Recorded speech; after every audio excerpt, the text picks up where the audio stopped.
आती है। Hey there. Subscribe to my channel कमजोर करके and also press this bell icon.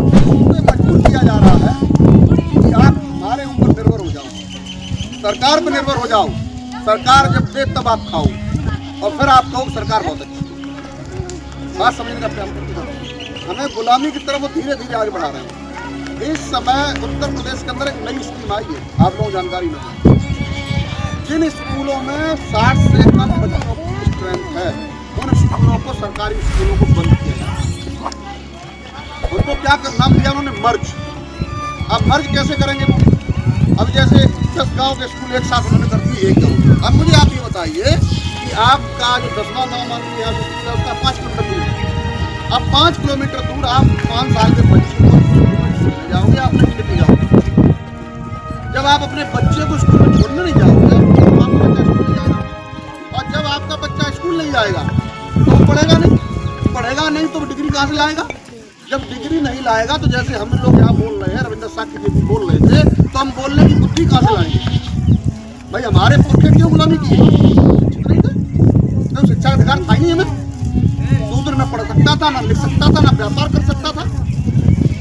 तो जब हमारे पास शिक्षा नहीं थी तो हमारे बुजुर्ग क्या कहते थे? ऊपर वाले उसने जहाँ भेज दिया, हमारे कुछ पाप होंगे पिछले जन्म के। कोई जन्म नहीं होता। अगर पिछला जन्म होता तो कोई बताए ना पिछले जन्म में वो क्या था। ये सिर्फ बेवकूफ बनाने का एक जरिया है।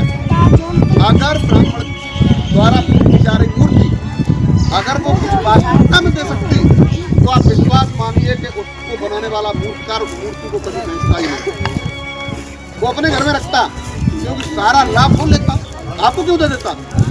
अगर कथा भागवत सुनने से कोई फायदा होता तो आप विश्वास मानिए ये ब्राह्मण की कथा भागवत आपके कानों में उसके बारे में करने देते, फिर वो फायदा ना हो जाए।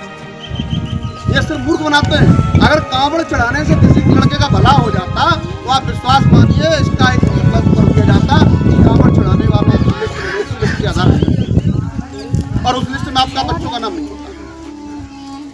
अभी फायदा किससे? आपको फायदा आपको बाबा साहब के दिए गए आरक्षण से।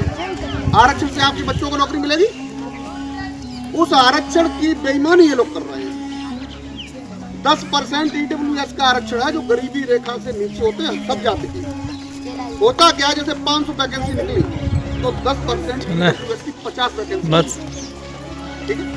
वो करते क्या कि 50 की जगह 200 वैकेंसी निकालते हैं, उनको 200 देते हैं और 200 में एक